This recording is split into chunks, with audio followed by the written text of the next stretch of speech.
Sugatan ng isang kasambahay matapos mahulog mula sa ikalawang palapag ng bahay ng kanyang amo. Ayon sa biktima, itinulak siya ng anak ng kanyang amo matapos siyang pagbintangang nagnakaw ng pera.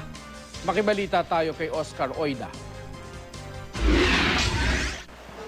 Ito ang CCTV video ng pagbagsak ng 18 taong gulang na kasambahay na itago na lang natin sa pangalan Tina mula sa ikalawang palapag ng bahay kung saan siya namamasukan. Nangyari ito maghahating gabi noong Martes.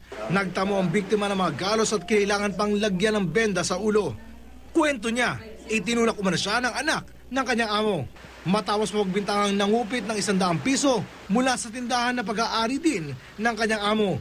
Sa pilitan daw siyang pinaamin na kinupit niya ang perang nakitang nakaipit sa isang notebook at pinagbantaan pa raw na ipakukulong siya kapag hindi umamin. Sa pananakot po nila, sabi, kakalad ka rin daw po ako sa papuntang kulungan. Sa sobrang takot ko po, hindi ko na po alam yung... Sa sobrang takot, napilitan daw siyang sabihin kinupit ang pera kahit hindi naman totoo. Sa sobrang gulo po ng isip ko, sinabi ko pong, akin po yun, kahit hindi po totoo. Agad isinugod si Tina sa ospital matapos mahulog.